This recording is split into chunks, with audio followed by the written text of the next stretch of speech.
In this video, I'm going to show you how to enter a payment and how to allocate that payment against a number of invoices. So first thing I'm going to do is run an age creditors report. So I'm going to go to the creditors tab. I want to change the report type to age creditors. So with this cell selected, I'm going to press Tabular tool. I want to change the period end. So I'm going to use Tabular tool again to edit the cell. I'm going to put the 30th of June. The period start we can ignore because we want it to be all of the transactions, and we're not interested in including any later payments in this report. So let's refresh. So you can see here we've got a number of invoices which are due to be paid as at June 2018. Here we have £198 due to Stanley Limited, which is made up by a few invoices. So let's make a payment of £198. So let's go back to our Transactions tab. Now the first thing I'm going to do is filter on contact code by Stan01, which is that supplier Stanley Limited. Let me just scroll up. So now we've got a picture of all of the Stan01 transactions. You can see up here I have the name of the contact that I'm looking at. So let's do new line item. I want to select a PPY, which means purchase payment.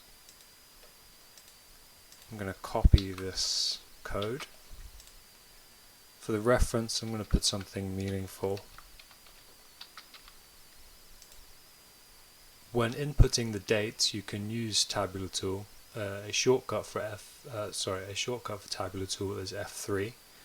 So if we use F3, we now have a calendar style input box. So let's select the 6th of June.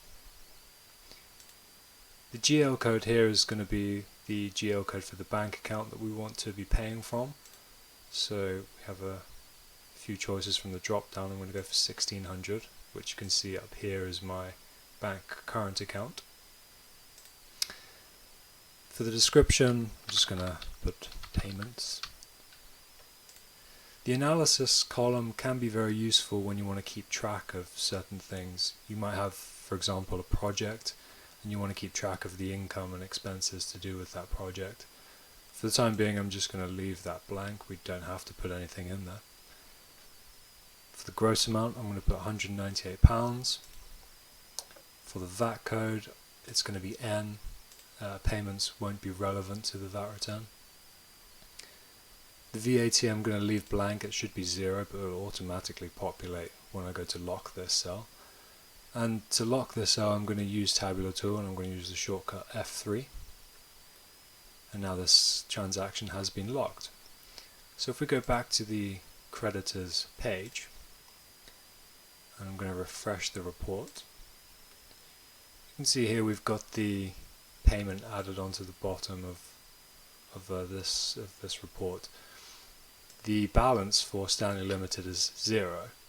So really we want all of these transactions to disappear from this report. So to do that, let's go back to Transactions. Now what I want to do is link together the invoices and the payment that I just entered. So I'm going to click on a cell within the link ID column. I'm going to use Tabular tool, so F3. You can see here that's done a couple of things. It's put an L in the middle of this cell, and it's now keeping a running total of the invoices that I've selected. So here's £24. As I start to add more, you'll see the total up here change. And once we've added all of them, we should see that they add up to 198. And then when I add the payment, it's now coming down to 0. And your target is to get that to 0. Once you have done that, click the cell, press Tabular tool, and these invoices and the payment have now all been linked together. They've been given a link ID, which will be sequential. So this is the first set of invoices and payments that I have linked together, so it's just got the first number in the sequence. And the link date is going to be the later of, well, the latest date in that set of transactions, which happens to be the payment date. So if we go back to our creditors tab now I'm going to refresh the report. You can see that the all of the invoices which were showing as outstanding to Stanley Limited have now disappeared, and we're just left with these invoices due to this other supplier. And that's it. Thank you very much for watching.